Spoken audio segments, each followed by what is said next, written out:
year of Pekah, son of Remaliah, Ahaz, son of Jotham, king of Judah, began to reign.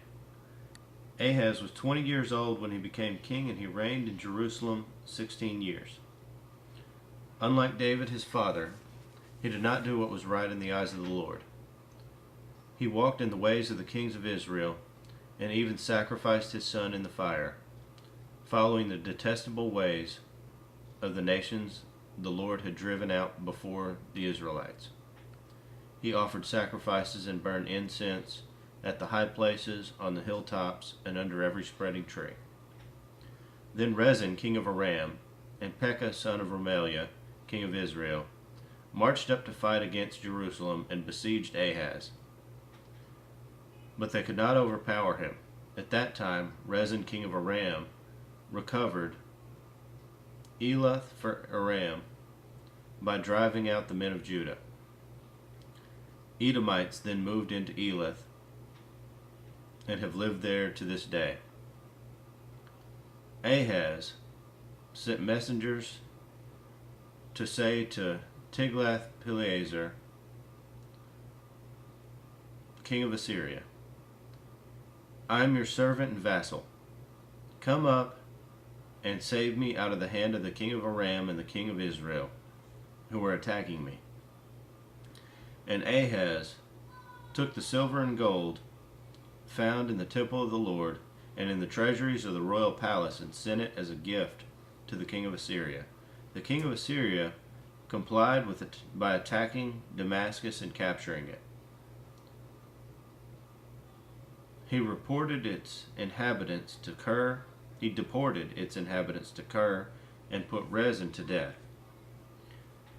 Then King Ahaz went to Damascus to meet Tiglath-Pileser, king of Assyria. He saw an altar in Damascus and sent to Uriah the priest a sketch of the altar with detailed plans for its construction. So Uriah the priest built an altar in accordance with all the plans that King Ahaz had sent from Damascus, and finished it before King Ahaz returned. When the king came back from Damascus and saw the altar, he approached it and presented offerings on it. He offered up burnt offerings and grain offerings, poured out his drink offerings, and sprinkled the blood of his fellowship offerings on the altar. The bronze altar that stood before the Lord, he brought from the front of the temple, from between the new altar and the temple of the Lord, and put on the north side of the new altar. King Ahaz then gave these orders to Uriah the priest. On the large new altar, offer the morning burnt offering and the evening grain offering.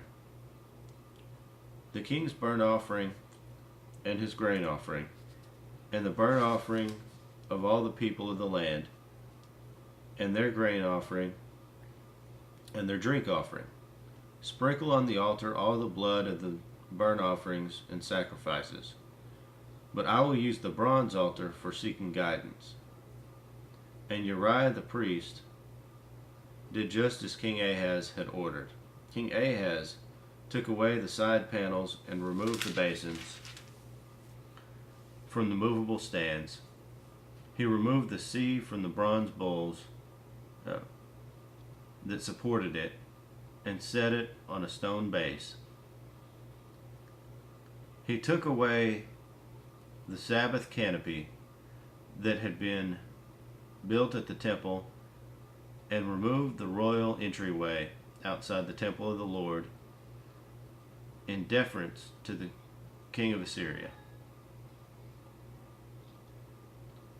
As for the other events of the reign of Ahaz and what he did, are they not written in the book of the annals of kings of Judah?